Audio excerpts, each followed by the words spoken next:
What's up, guys?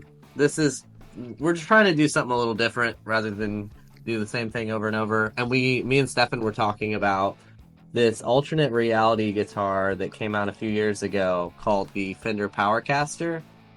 Um, Honestly, I don't think people realize the connection that it has to not only like rock music and even like Tom's guitars, is it has to just like guitar playing hmm in general because it's got so many cool specs.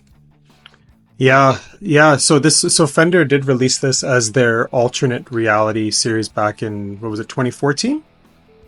Yeah, I think so. Yeah. So it was a cool little, I guess, like design choice that they use. And from what I understand, a lot of their alternate reality guitars that they're putting out were like modern versions of classics, or a different take on classics, I guess, if you will, with body shapes and whatnot. So the Powercaster specifically was one that they did release that came in three different colors. It came in a sunburst, a surf green, and an opal white, which is more of like a grayish kind of color. But these things are honestly really, really cool once you read about them or actually understand more about them.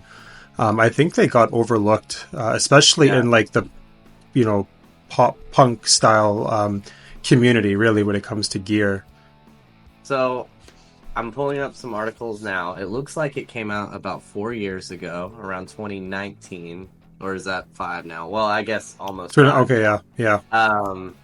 The guitar was completely designed by Alex Perez, who did a bunch of famous punk guitars such as Tom's Jazz Master Jim Root, his Strat, stuff like that.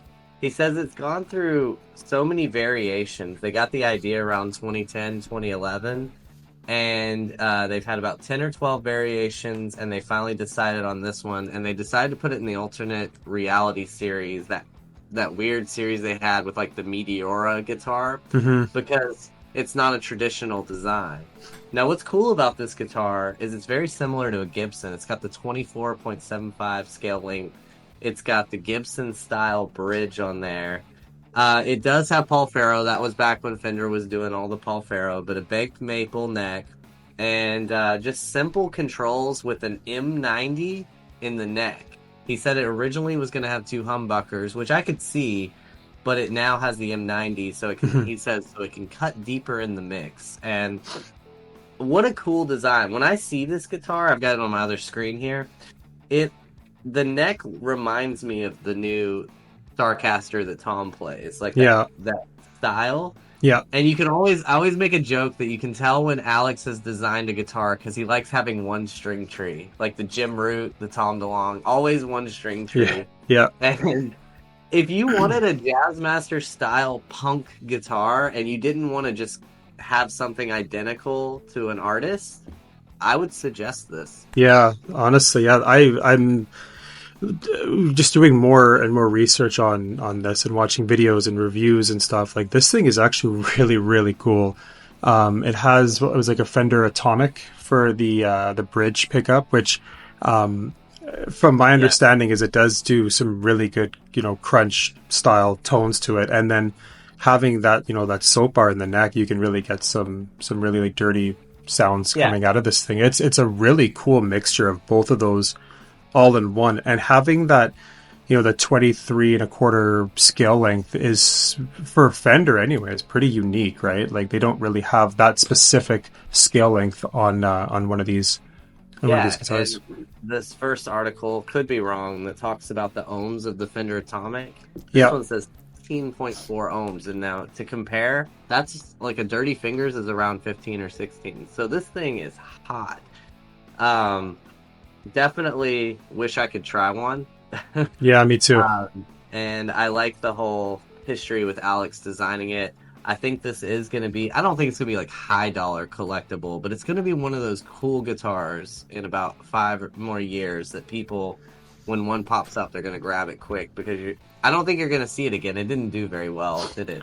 No, it was only the initial run, and I think that was it. I don't think that they did an additional one after that, but kind of unfortunate. But I think it really did fly under the radar, especially like I said with like the the pop punk kind of gear community, which really, if I knew more about this, I think when they were released, I definitely would have picked one up. The colors on them too are really cool. Let's go back to the last screen, like that that opal white or whatever. I think is really really cool. That like grayish Yeah, kind of tone to it. I think that's really cool, especially with it paired with that like zebra humbucker right. is really cool. And again, the roasted maple neck for me, like that, like with the Powercaster logo, that's just really just aesthetically, anyways, it's really nice. Yeah, great guitar, something different. If you wanted something for yourself, then you like Gibson scale length, that would be something that really draws me to it. Hot humbucker in the bridge, kind of cool to have. It's not a P90, it's an M90, which I would research to teach you about it. But I'm very into this guitar. Yeah.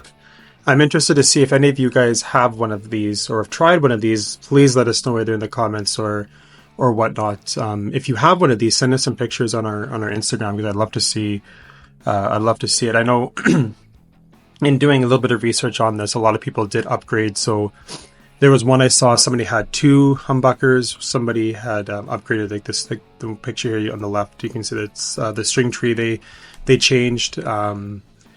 I've seen some where they've updated the tuners on them. Like it's a really cool guitar that you can, I think, customize, and having that, that Mustang, Jaguar, Jazzmaster body kind of all fused together. It's a very unique looking instrument, and I'm really digging it. Like I'm after doing all the research, I was telling Brian before we started that if we can find one of these for like a good price, I think both of us might pick one of these things up.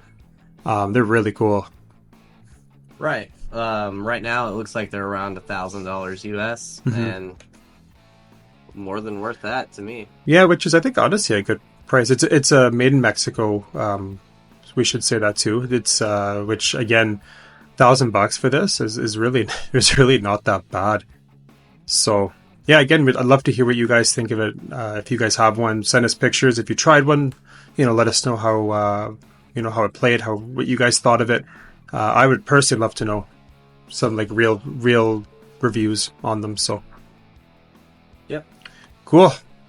Well, guys, I think that's it. It's again short video, but we just wanted to at least cover this because this thing was, I think, worth getting a little bit more limelight on. So, thanks, guys. We'll talk later. See you in the next video. Bye.